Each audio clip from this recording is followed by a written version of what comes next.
ئامادەکاریانی هەولێرە بۆ ڕووبەڕووبوونەوەی قووەتجێویەی دووەمی ڕیزبەندی لە یاریەکی بەهێزی هەفتەی 36 خولی ئەستێرەکانی عێراق. کوڕانی پایتەختی هەرێمی کوردستان بە ئامانجی سەرکەوتن و یەکلاکردنەوەی مانەوە لە خولەکە و باشترکردنی پێگەکەیان دەجەنگن. تەواو یاریزانەکانیش ئامادەن و کێشەی پێکان و کارتەکان تیپەکەی نەگرتوتەوە، بەڵام بە بڕیاری سەمیر باوی ڕاهێنەر هەردوو یاریزان هەردی سیامەند و محەممەد قاسم لەگەڵ تیپەکە گەشتیان نەکردووە.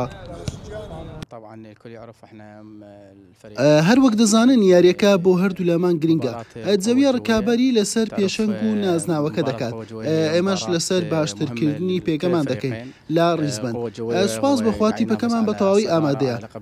دەزانن ئەو کێشانەی تیپەکە لە پێشوو تێکەوتبوو بە تایبەت بێبەشبوونمان لە یاریکردن لە خاچی خۆمان. زیاتر لە دە یاریزان لە گواستنەوەکان تیپەکان جێهێشت.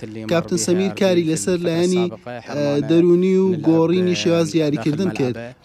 ئێمە بۆ هەموو یاریەکان ئامادەین، لەگەڵ هەر تیپێک یاری بکەین لە پێشترین بۆ بەدەستێنانی سەرکەوتن. متمانەی تەوامان بە یاریزانەکان هەیە لە یاری قووەتجێویە بە ئەنجامێکی ئەرێنی لێی دەربچین. عملنا على العامل النفسي الحمد لله الآن الفريق بأتم الجاهزية.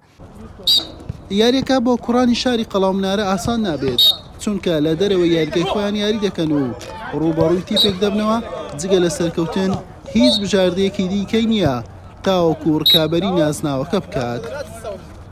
لەو چەند یاری ڕابردوو وەکو ئاس بە شایەتی هەموو خەڵک یانەکەمان ئاستەی باشی پێشکەش کردیا، بەڵام ئەوە نەبووتە ئەوەی کە شەنسی ئەومان نەبووە خاڵ بەدەستبێنین. بە سوپاس بۆخوا کە لە وەکو ستایلێکی جیاواز دەرکەوتو یانەکەمان سێ یاریمان ماوە پێویستمان بێ خاڵە هەرچۆن بێ ئەمە پێویستمان بەوەیە کە خاڵک بەدەستێن بەس ناکری ئەوەیە کە ساربینەوە بەس لە بۆ خاڵک یاری بکەین. ئەو سیاری لە پێشماندا هەرچۆن بێ بە ئاستەی باش و جیاواز دەرکەین، هەرچۆن بێتن خاڵی زیاتر بەدەستبێنین بۆ سایل داهاتووی یاریزانەکانش باشێت لە بۆ یانەکەشمان ئینشاڵڵا. یاریەکە کاتژمێر 9:30 خولەکی ئەمشەو لەسەر یاریگای شەعب لە شاری بەغداد ئەنجام دەدرێت.